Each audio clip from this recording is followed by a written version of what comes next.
I figured I'd give you a quick look just under the car where we'll be working. I don't have the car up on a hoist, or because I don't own one. I didn't jack it up or anything, so it's just me on my back under the car, under the truck. And you can see here that, I don't know if you can read that, but it says oil filter access, and there's a little screw, so we'll undo that. Most cars don't have such a compartment, but there's the oil filter there, so we'll need access to that. I'll leave that little door open there. And if I move towards the back,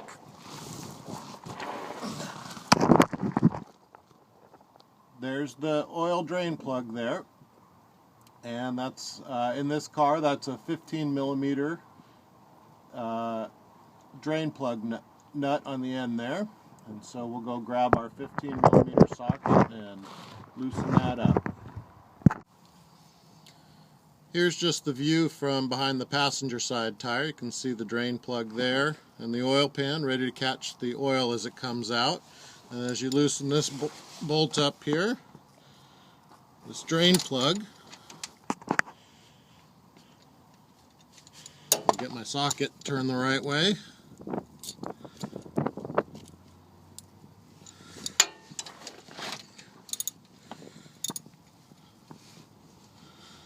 And it doesn't take much to get these finger tight.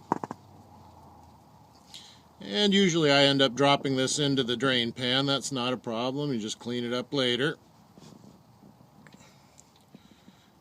And you want to make sure you're ready to catch the oil here when it comes out. And look, I didn't drop it that time.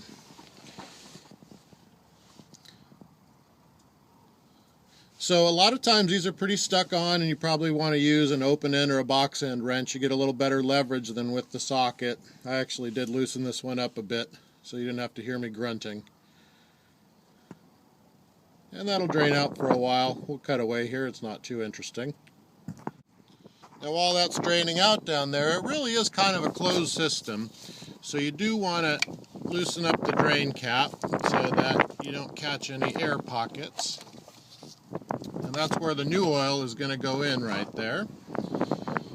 And then again, there's the dipstick.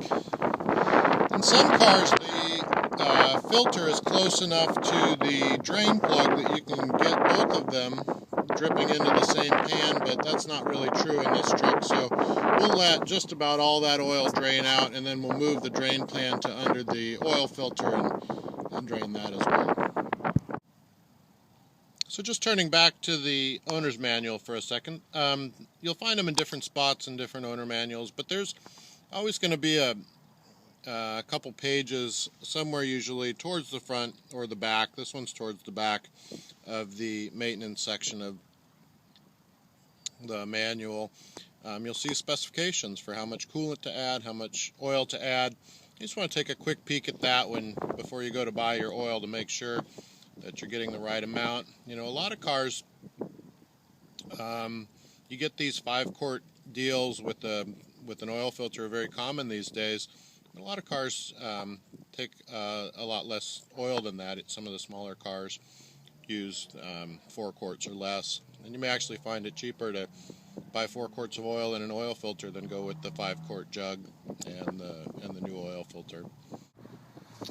So the oil's pretty well drained out now, and we're ready to take the filter off. I thought I'd just show you the oil filter wrench I've got. It's a pretty simple design. Our 3 cars all take about the same diameter of oil filter, a little different heights to them. But this one's been working great for me for years. And they come in a lot of different shapes and sizes. Some of them are a metal band that's attached to a handle. Those work quite well as well. But this one, basically the principle is you sort of slip the strap around the oil filter, and then as you twist the metal rod there, it gets tighter and tighter around the oil filter to where as you keep twisting the rod, it can't get any tighter and begins to unthread the filter. And like I said, it works quite well. We may or may not need it. Sometimes a good twist with your hand will get them off, but it's here available. We'll try to show you it in use if we need it.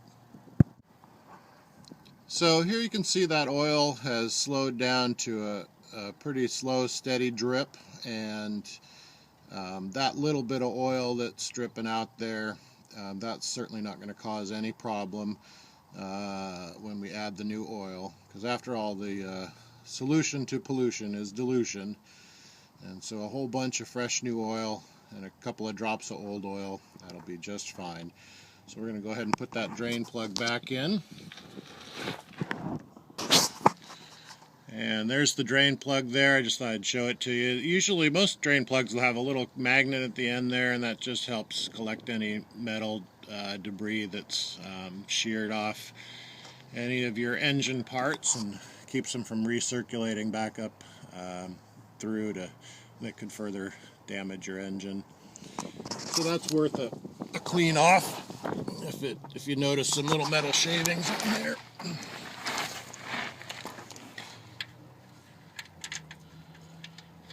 Screw that in finger tight.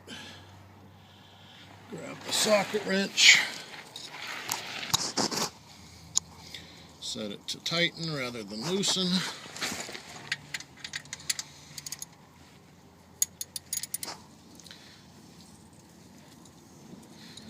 And left-handed.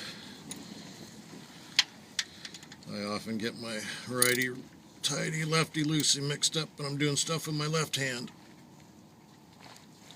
Alright, so not super tight, but nice and snug on there. There's probably a torque specification somewhere, but you just want it nice and tight so it's not going to work its way out. And then we'll move our drain pan under our oil filter and see about changing that out. So there's the oil filter there. That's the one the old one we're gonna take off.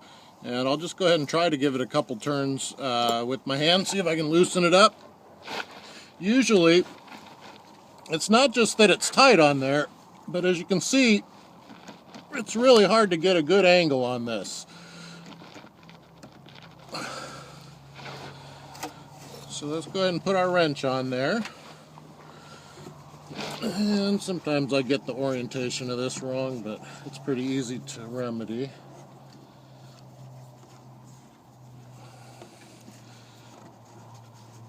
And you just loop it around there.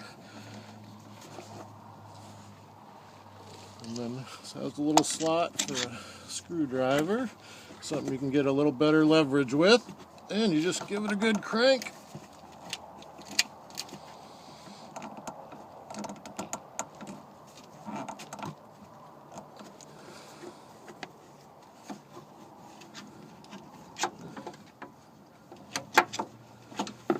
Try that one more time.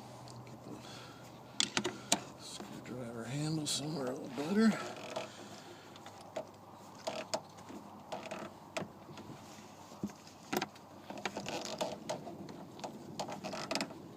And you can see it starting to loosen up there. You get a little bit of ratcheting action. And there it's loose, and we should be able to pull that off now.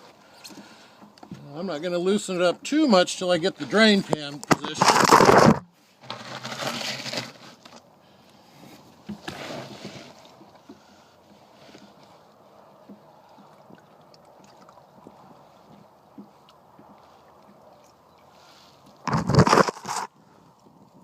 can see there the oil's dripping down as I'm loosening it up. And it's got a long thread on it, so it does take a few turns to get it off. And this is something else I usually end up dropping right in the oil pan.